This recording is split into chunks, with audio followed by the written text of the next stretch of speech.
Infecção urinária é um dos principais motivos para consultas na prática médica, só perdendo para os relacionados às infecções do trato respiratório. É uma patologia que acomete qualquer parte do trato urinário, desde os rins, bexiga e uretra.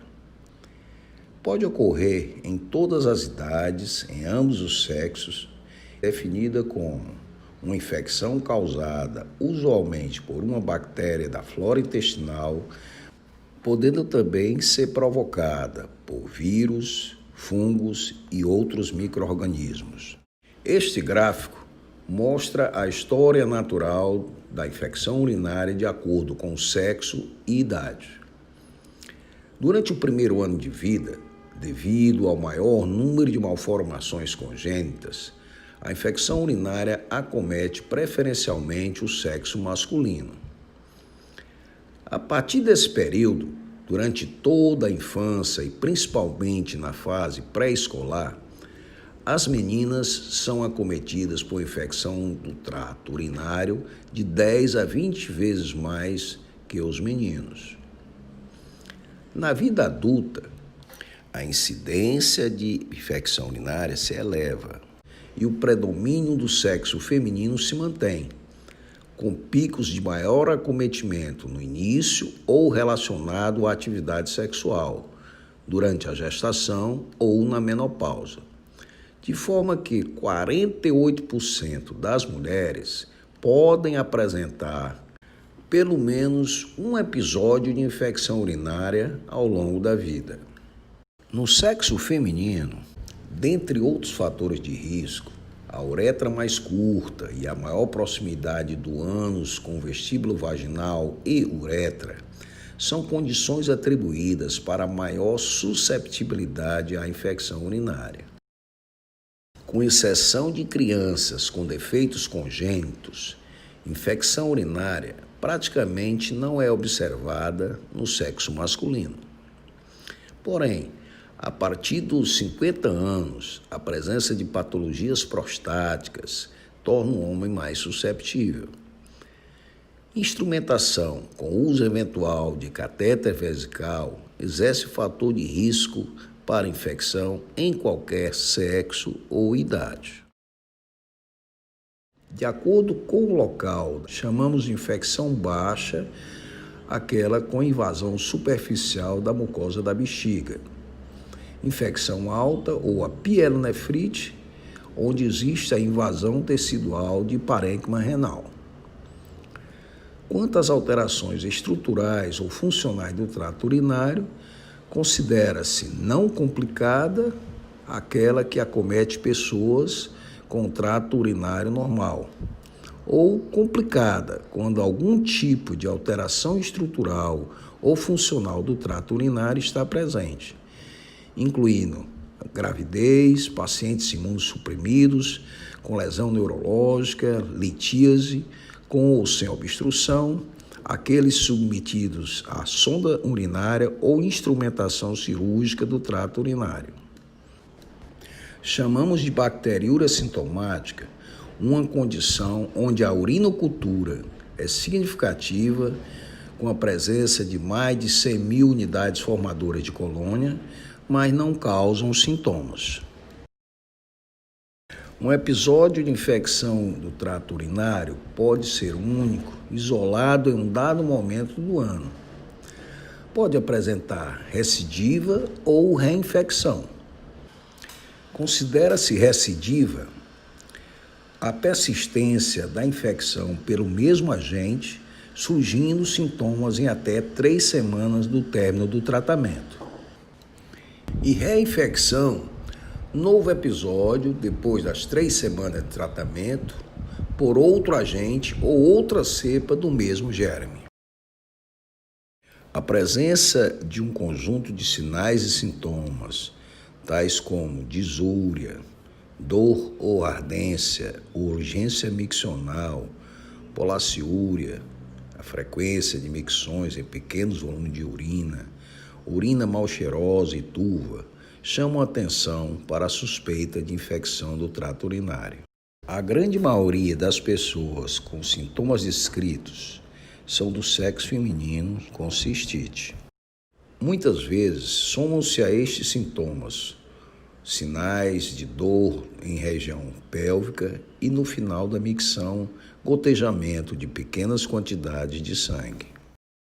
Quando o rim é atingido, chamando atenção para a pielonefrite aguda, o paciente apresenta, além dos sintomas anteriores, calafrios, febre e dor lombar, podendo algumas vezes ocorrer cólicas abdominais, náuseas e vômitos, e ainda apresentar instabilidade hemodinâmica, dependendo da gravidade e envolvimento sistêmico.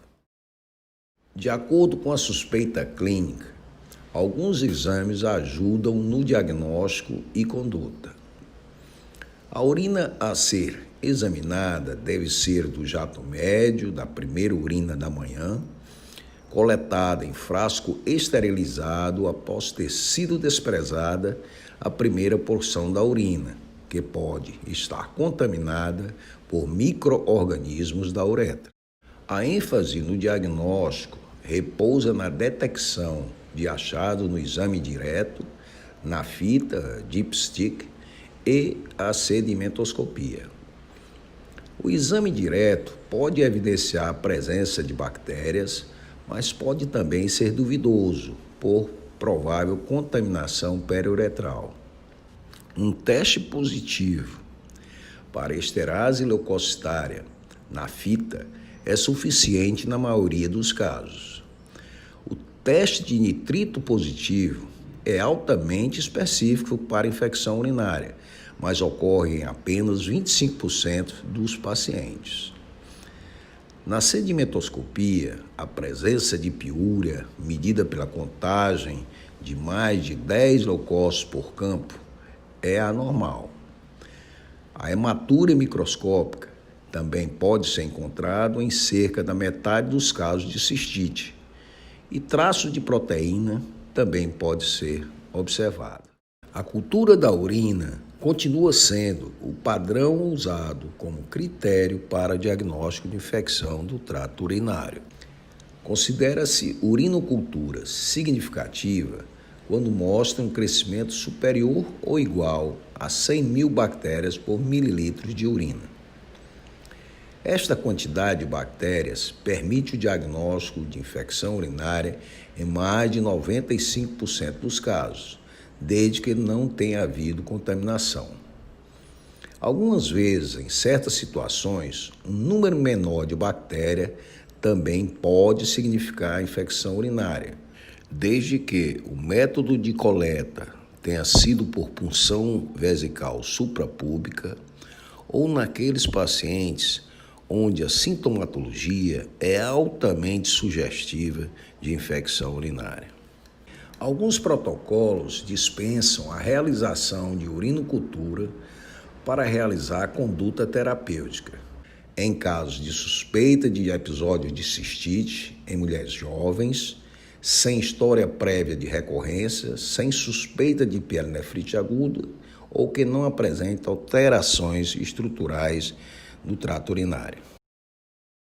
Não estão indicados outros exames complementares ou estudos de imagem na avaliação de rotina da cistite, mas podem ser muito úteis em suspeita de infecção urinária complicada com alterações estruturais do trato urinário ou pielonefrite aguda.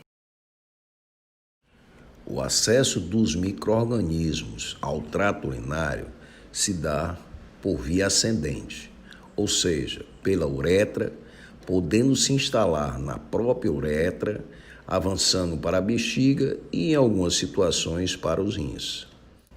Dificilmente, as bactérias podem penetrar no trato urinário pela via hematogênica.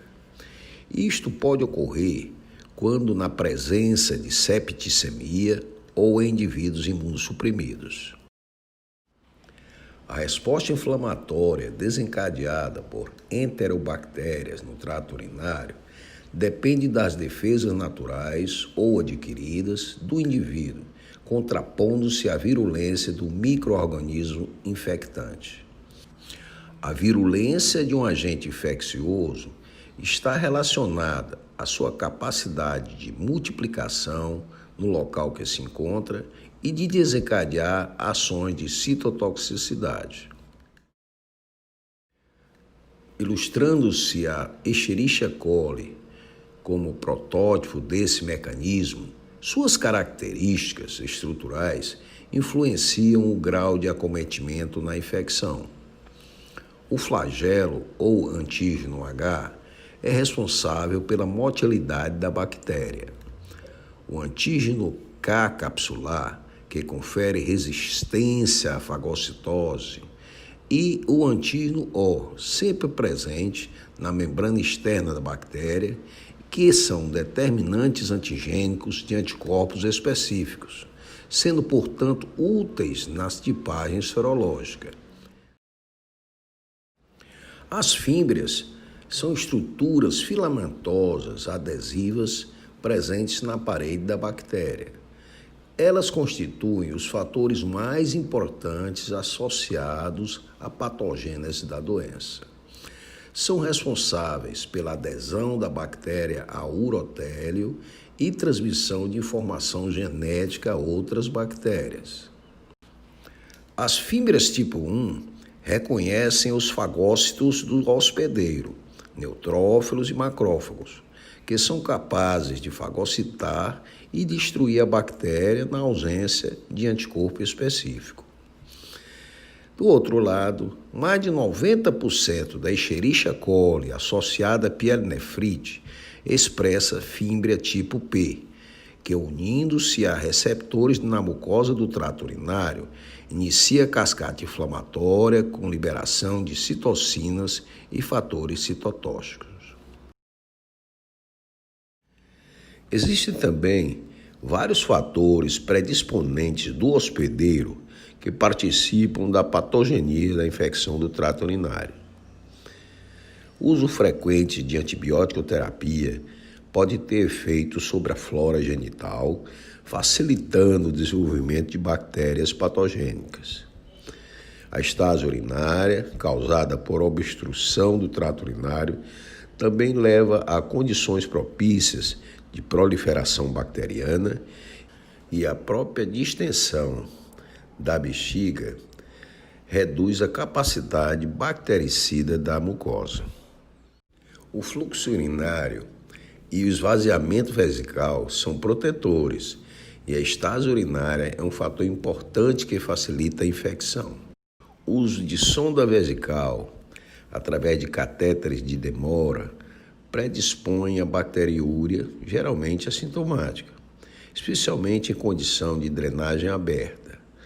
E o risco de bacteremia por gram-negativo é proporcional ao tempo de cateterização.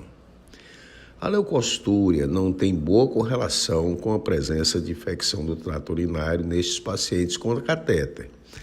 Além de crescerem em suspensão, algumas bactérias produzem uma matriz de polissacáride, ou chamado biofilme, que as envolve e protege das defesas do hospedeiro e também confere resistência aos antimicrobianos utilizados. Adicionalmente, a presença de germes neste biofilme cria um ambiente favorável à formação de incrustações na superfície interna do catéter, levando também à obstrução. Na gravidez, efeito fisiológico da progesterona na gestação, no segundo para terceiro trimestre, leva à dilatação de pelve renal e hidroureter, aumento da capacidade vesical devido à redução de tônus e relaxamento da musculatura lisa, favorecem também a estase urinária e a alteração de esvaziamento vesical. Diabetes mellitus predispõe condições que favorecem a infecção do trato urinário, tais como defeito no poder fagocítico dos leucócitos polimorfonucleares e a neuropatia vesical, semelhante à bexiga neurogênica. Certas complicações clínicas, como cistite efizematosa, abscesso perinefrético e necrose de papila, são muito mais comuns entre os diabéticos. A associação entre atividade sexual e cistite aguda em decorrência da bacteriúria pós-coito está bem estabelecida. A menor ocorrência de bacteriúria assintomática entre celibatárias corroboram com a existência desta associação. O uso de geleia espermicida como método contraceptivo também tem sido considerado como fator predisponente à infecção do trato urinário. A geleia espermicida leva a alterações do pH e da flora vaginal, que podem favorecer a ascendência de germes ao trato urinário. Na idade avançada ou na velhice, a frequência de infecção do trato urinário aumenta com a idade em ambos os sexos. No homem idoso, a ocorrência de hipertrofia prostática benigna ou carcinoma de próstata traduzem uma situação de obstrução ao fluxo urinário, com consequente esvaziamento vesical incompleto. Nestes casos, a infecção urinária depende e decorre da presença de urina residual e também da necessidade mais frequente de cateterização urinária, ou uso até de fraldas geriátricas. Na mulher idosa, na fase de menopausa, a flora vaginal está comprometida e defesas naturais da mucosa favorecem a infecção do trato urinário.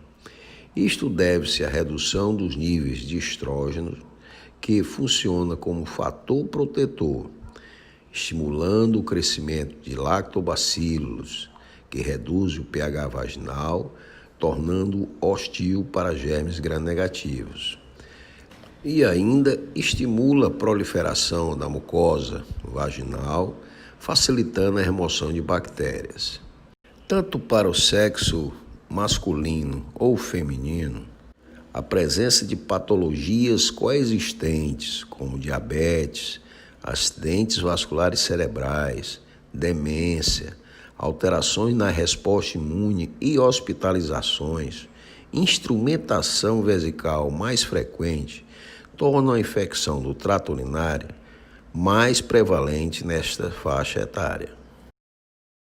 Pacientes transplantados renais estão em risco também de infecção urinária. A prevalência de infecção do trato urinário no pós-transplante varia de 35% a 80%, sendo mais frequente nos primeiros 3 meses após o transplante. A maioria das infecções são assintomáticas, mas em 45% dos casos, aproximadamente, são recorrentes. Os agentes infecciosos podem ser adquiridos a partir do rim do doador, da ferida cirúrgica, do uso de catéteres urinários e do próprio ambiente hospitalar. Micro-organismos endógenos latentes podem também ser reativados devido ao uso de drogas imunossupressoras. O risco de bacteriúria aumenta com o tempo de cateterização vesical nesses indivíduos.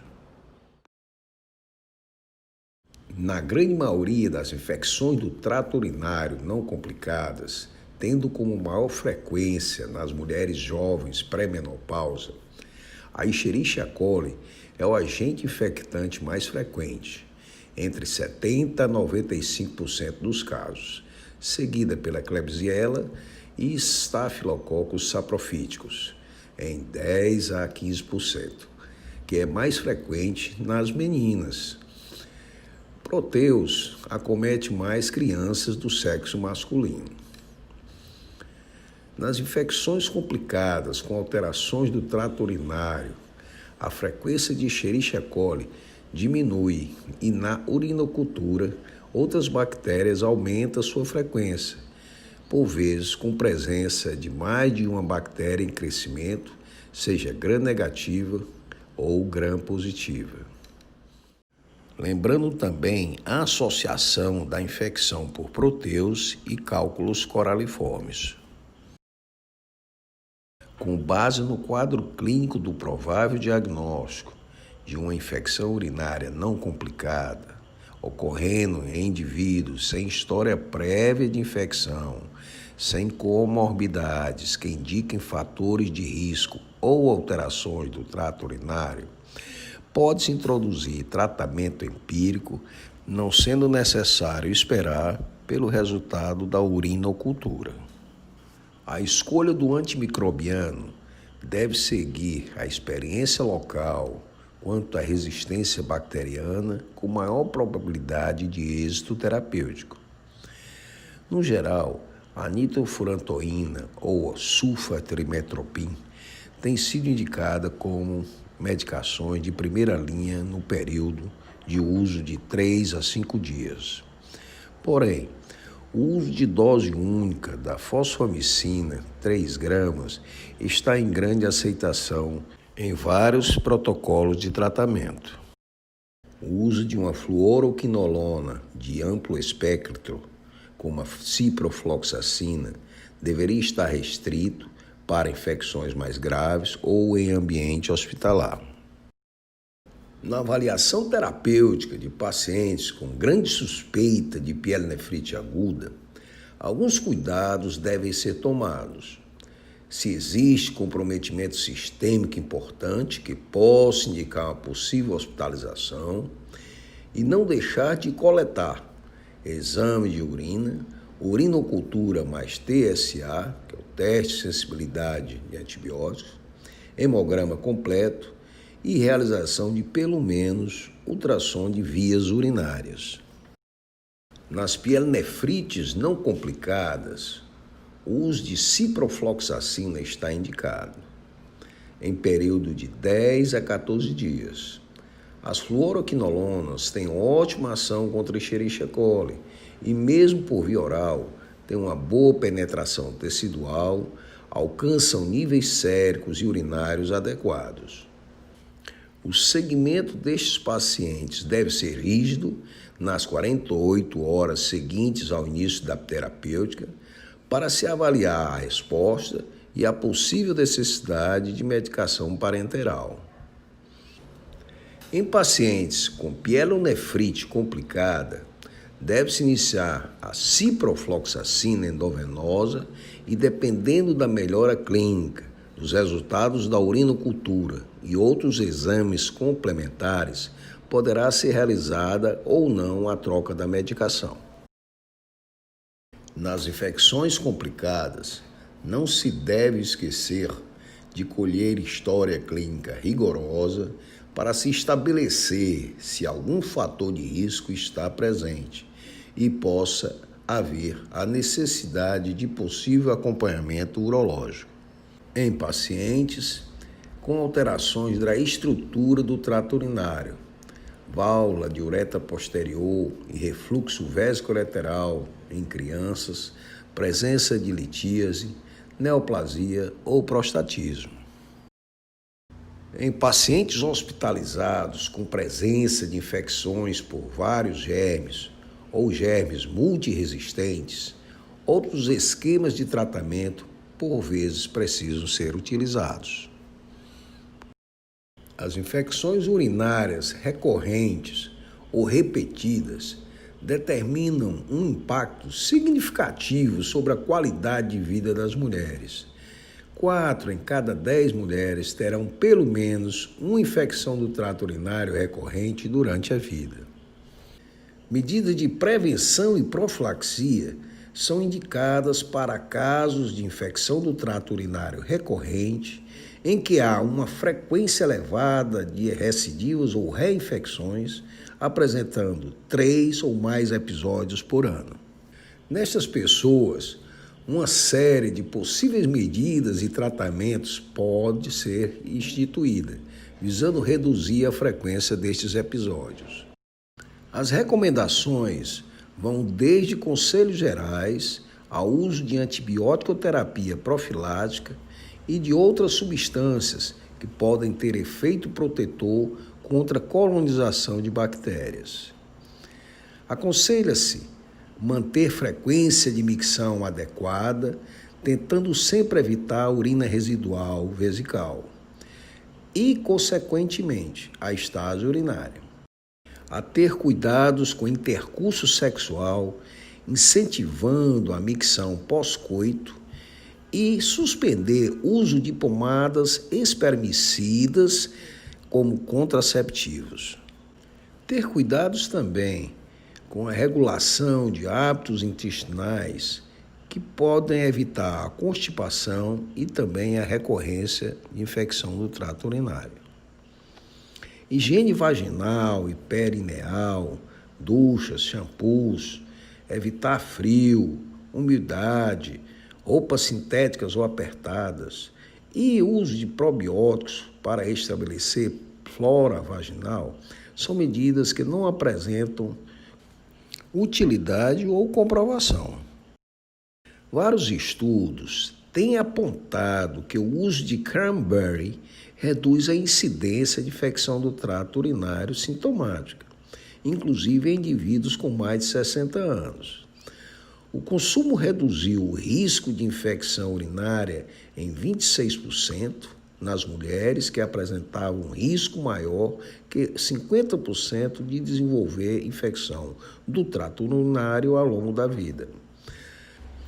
Cranberry é uma fruta que possui um polifenol lipolítico que quebra a ligação das fibras da Escherichia coli com os receptores de mucosa urinária, impedindo a adesão e proliferação bacteriana. Lembrando que ela é usada para profilaxia e não para tratamento de infecções do trato urinário. A utilização de antibióticos profiláticos com baixa dose reduz o risco de infecção do trato urinário sintomática durante o período de administração com poucos efeitos colaterais. As quinolonas são indicadas apenas para pacientes que não toleram as drogas de primeira linha, sulfatriptopin e nitrofurantoína, ou nos que, ao utilizarem estas drogas, já houve recorrência de infecção com germes resistentes. A duração da profilaxia deve ser feita de até 6 meses, podendo ser estendida em até 1 ou 2 anos, se houver recorrência até o 3º mês depois da interrupção da medicação. A profilaxia antibiótica pós-coito pode apresentar vantagens em mulheres que apresentam disúria, polaciúria e frequência após a relação sexual. O uso de profilaxia pós-coito mostrou resultados semelhantes quando comparado com a profilaxia de uso prolongado. Também tem sido usado cremes vaginais à base de estrogênio, apresentando algum benefício clínico, principalmente em mulheres menopáusicas. A bacteriúria sintomática, onde existe a presença de urinocultura significativa, com crescimento de mais de 100 mil unidades formadoras de colônia, mas não se acompanha de sintomas, não necessita tratamento, exceto em mulher grávida e em pessoas que vão receber procedimento cirúrgico do trato urinário. Em gestantes, bacteriúria sintomática devem ser tratadas com antibióticos, pelo risco aumentado de desenvolver pielonefrite aguda.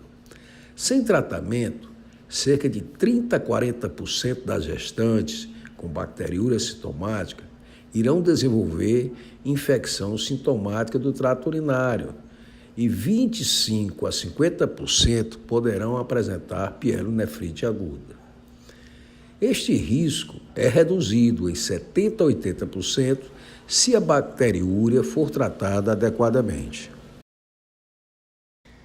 A escolha de antimicrobiano para gestantes deve ter como base o risco de toxicidade fetal, sendo segura a utilização das cefalosporinas, aminopenicilinas e nitrofurantoína.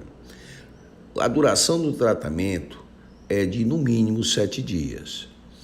O uso das quinolonas é contraindicado e a sulfatrimetopim só é permitido no segundo trimestre da gestação. Para finalizar, gostaria de deixar esse fluxograma que é bem próximo do resumo do que nós conversamos aqui nesta aula.